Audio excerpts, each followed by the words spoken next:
तो hello guys, क्या हाल चाल है आप सभी लोगों के। आई होप कि आप सभी बढ़िया होंगे और आपकी टेंथ भी अच्छी चल रही होगी। I am mister Singh. तो शुरू करते हैं वीडियो को। आज हम करने जाने हैं चैप्टर 15 प्रोबेबिलिटी। ठीक है, सबसे पहले हम इसमें क्या करेंगे, इसकी डेफिनेशंस के बारे में। सबसे पहला पॉइंट है इसकी डेफिनेशन। तो इसकी डेफिनेशन हमें सबसे पहले पता होनी चाहिए कि क्या है, प्रोबेबिलिटी का असली मतलब क्या है। ठीक है जी। तो इसकी डेफिनेशन हम कैसे लिखेंगे, सिलेबस में भी आपके स्पेशल उन्होंने कहा है कि डेफिनेशन हमें पता होनी चाहिए। तो मैं यहाँ पर डेफिनेशन सारी लिख देता हूँ। If there are n events associated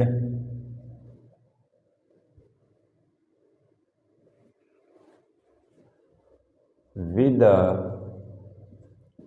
random experiment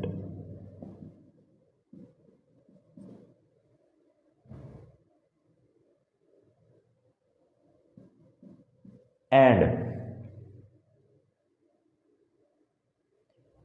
m of them are favorable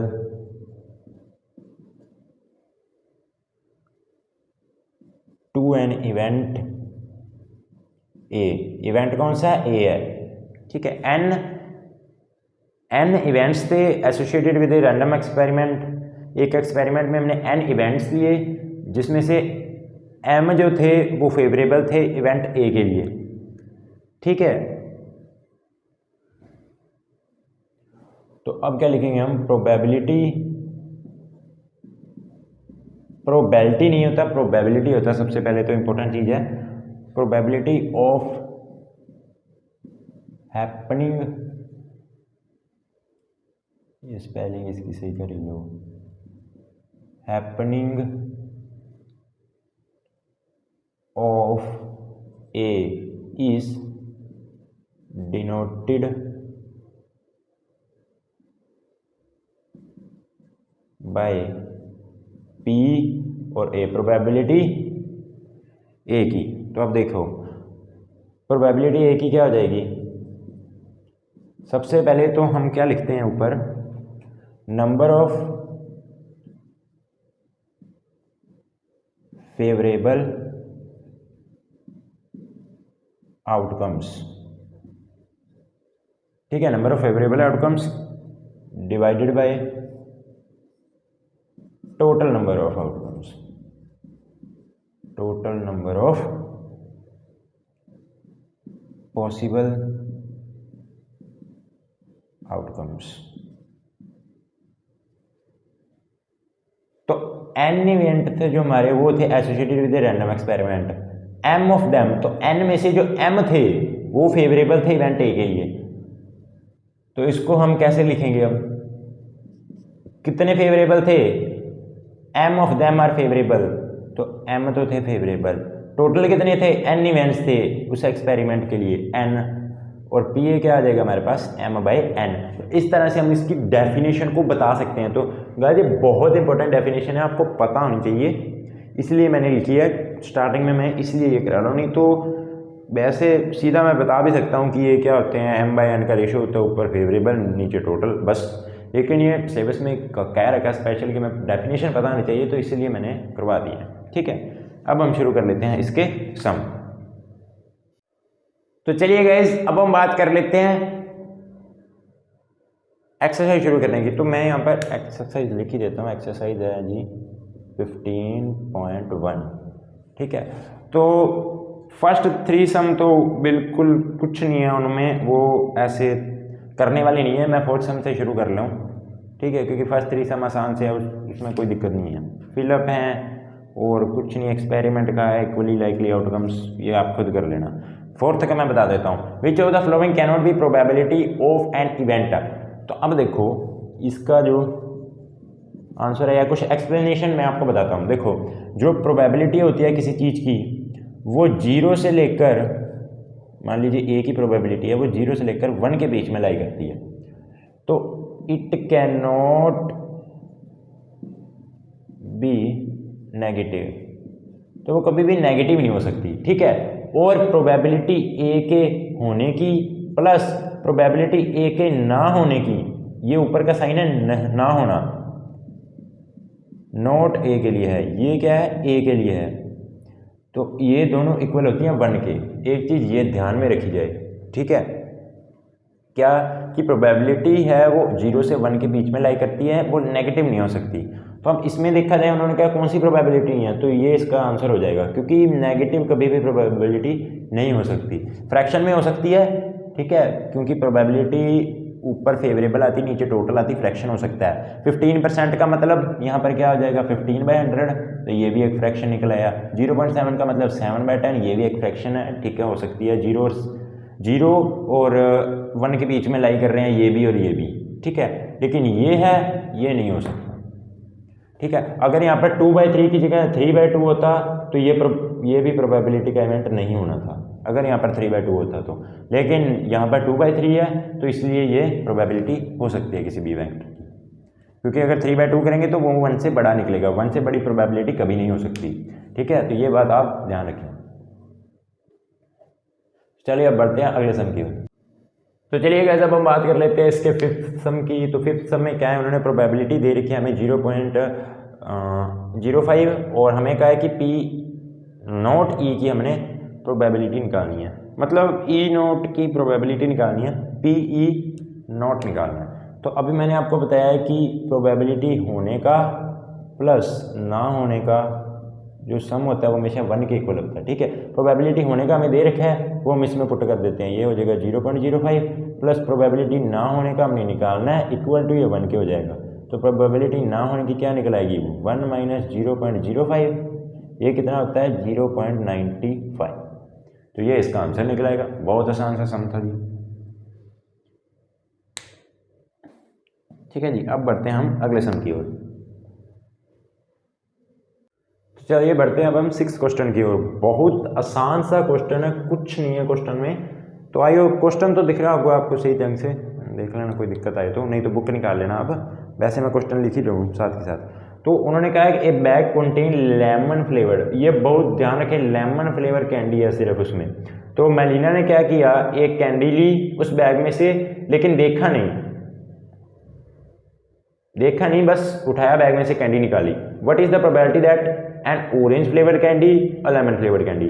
सबसे पहले अगर हम इसका आंसर करें, देखो फर्स्ट का आंसर क्या करेंगे, एन ऑरेंज फ्लेवर्ड कैंडी। सबसे पहली बात है कि बैग में सिर्फ लेमन फ्लेवर की कैंडी थी, ऑरेंज फ्लेवर की कोई कैंडी नहीं है, 0, बिकॉज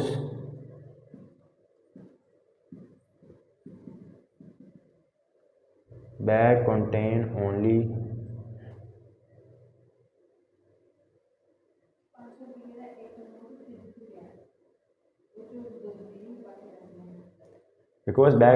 ओनली लेमन फ्लेवर्ड, अरे यार छोड़ो, इस इधर ही लिख देते हैं, lemon flavoured candy but not orange flavoured candy, ठीक है। ऑरेंज फ्लेवर की कोई कैंडी नहीं थी, लेमन फ्लेवर की कैंडीज थी, इसलिए इसकी प्रोबेबिलिटी 0 ही होगी, ठीक है। अब हम बात कर ले इसके सेकंड की। तो उन्होंने कहा वो एक लेमन फ्लेवर की कैंडी है, इसकी प्रोबेबिलिटी क्या होगी।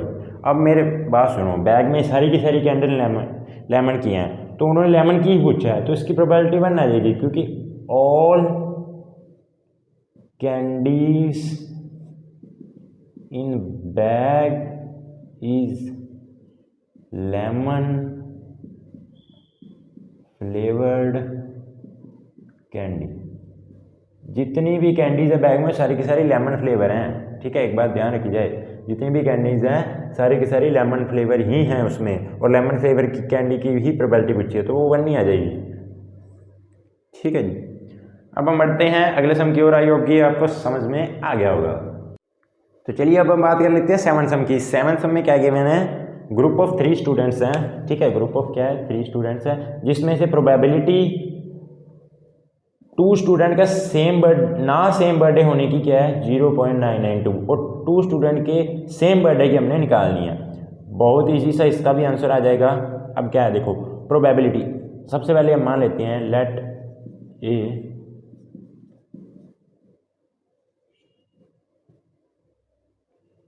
मानना क्या है, छोड़ो इसको सीधे कर देते हैं। प्रोबेबिलिटी यहाँ पर लिख देते हैं हैविंग